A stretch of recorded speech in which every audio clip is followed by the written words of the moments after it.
Hello, this is Chris Crawford, owner of Digital Treasure Video. I'm going to show you some footage I've taken over the past 10 years that I've put together for our annual lake vacation. We go there every year, and it's made up of a bunch of different photos and videos I've taken over the past 10 years or so.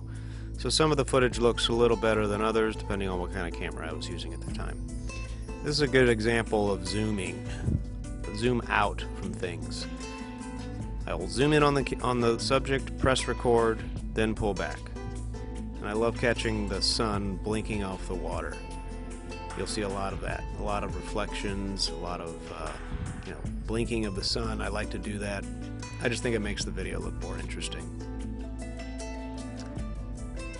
One thing that I always see people do is when they're videotaping their children, they do it from standing up. And they're shooting down at their kids and they're shooting at the top of their heads. I like to shoot them more at eye level. Show the world from their perspective. It's always better to shoot from eye level. Now here I was inside the cabin. I saw my kids looking at this spider, so I stepped outside, shut the door, and I could see their faces and the spider. Always keep in mind what the camera is capturing.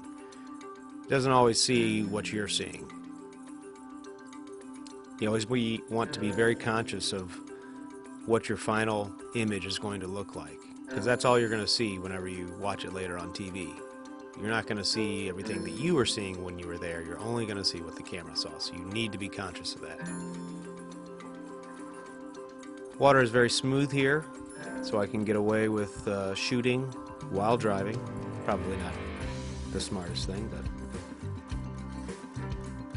And we like to add slow motion to whatever we can. Always makes it look more dramatic. Backwards works, coming out of the water there. Here's another zoom, pull out. I don't like to zoom in on things.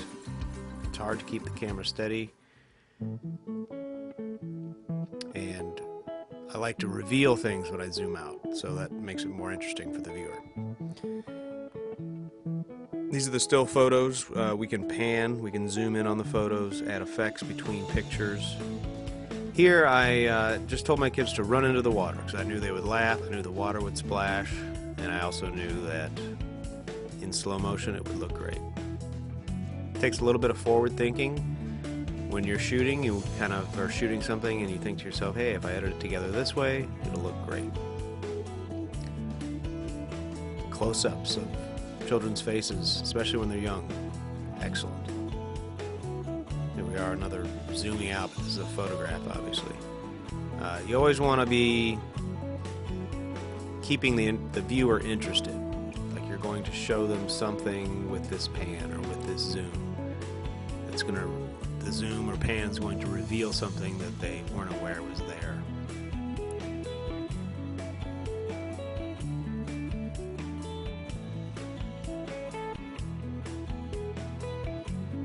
Here's a good example of shooting something from low angle.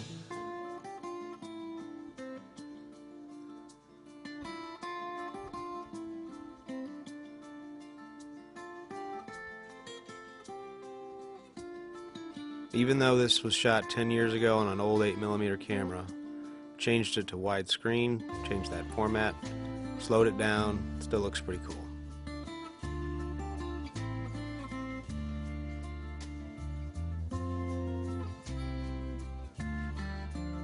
Quick snap of the shutter and I capture my son in midair.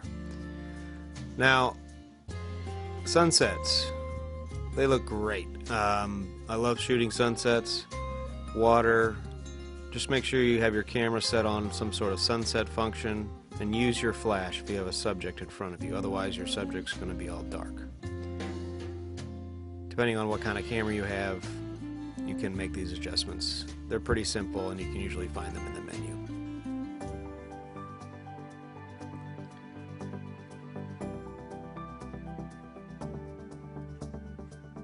This shot here was about 2 seconds originally, and I slowed it down to 1/4 speed, slow motion, 8 seconds. When I'm on a boat and it's nice and smooth like this, I want to capture the experience of being on the boat. And I'll stand up and take a shot that lasts 30 seconds, maybe even 40 seconds. And it doesn't matter. I mean, you may not watch all 40 seconds when you're watching all the footage, but there'll be places where you can slow it down or speed it up, and you'll capture things that you didn't necessarily think were there the first time. And it just makes the video look great. I mean, this shot right here, the whole thing was shaky, but I had about a 1 second spot where it was steady enough that I could do something with it, and I slowed it down and made it about 4 seconds. Here I tilt the camera just because I think it looks interesting. You know, play around, experiment. And as you can see, this is all sped up real fast. It looks cool. The water's rushing past him and he's all confused, like, when are we gonna get home? He's having a great time. At least I was. There's the sun blinking again. And the sun coming off the water here, look how bright that is. I mean, in that shot, I can color the water. I can make the water look, you know, bluer than it was. I can raise up the contrast. And here we are close up again. Now, these shots, some of them I took with my video camera just by pressing the photo button while I was shooting. It had a much quicker shutter speed and response rate than my regular camera, but if you have a DSLR or something nice, you might be able to get something better than that. Good light here. See how the sun's right on him. Here I'm shooting my daughter at eye level, not down at her, once again. Footage is starting to look a little better. Here's a good example of zooming, pulling out for my daughter to show my son in the water there. And here I see the sun blinking in the trees again. Love it.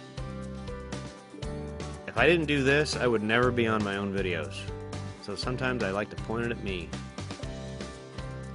Here I just love the way the shore stuck out in both directions. Tiny little humans at the bottom. Another zoom out. Here's just a shot of blinking water. Cool.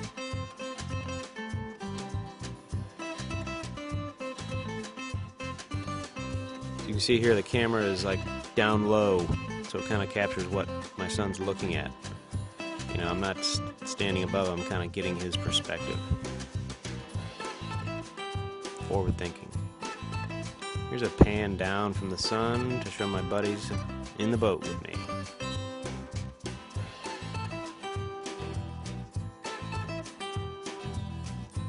This is another video camera. Still photos taken with the video camera. It's hard to shoot on a boat when the water's moving. The camera tends to bounce up and down. Here's a mirror, shooting in the mirror. I love the foot captured in the light right here. That's cool.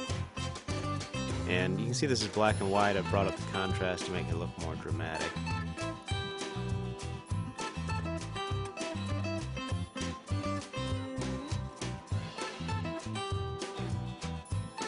Pretty much all the same rules for photography apply for videography as well. Good light, eye level, and something interesting to look at. Big splashes. What is that? Oh, it's a water skier. And I love doing stuff where it's normal speed and then boom, slow motion, crash. Pretty cool.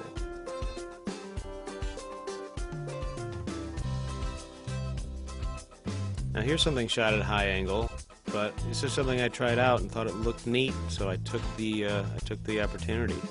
And if your boat's bouncing up and down, hey, try bouncing up and down with the camera. And you know, I slowed it down, looked pretty good.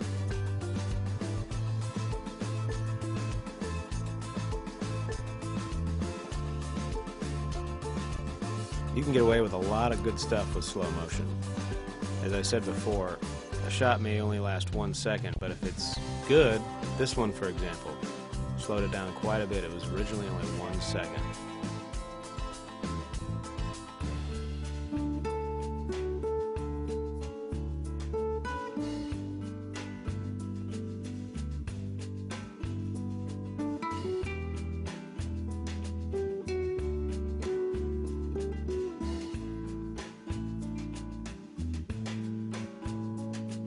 Here I kind of made the chrome of the boat like frame out the shot. Just thought it looked neat. Always be looking for neat things to make your video look interesting. And I think this is the end of the video. This is the first time my son actually got up on water skis, so, and of course he didn't stay up too long. Okay, well that's the end of the video. Thank you for watching. This is Chris Crawford with Digital Treasure Video. Your memories become movies. Happy shooting.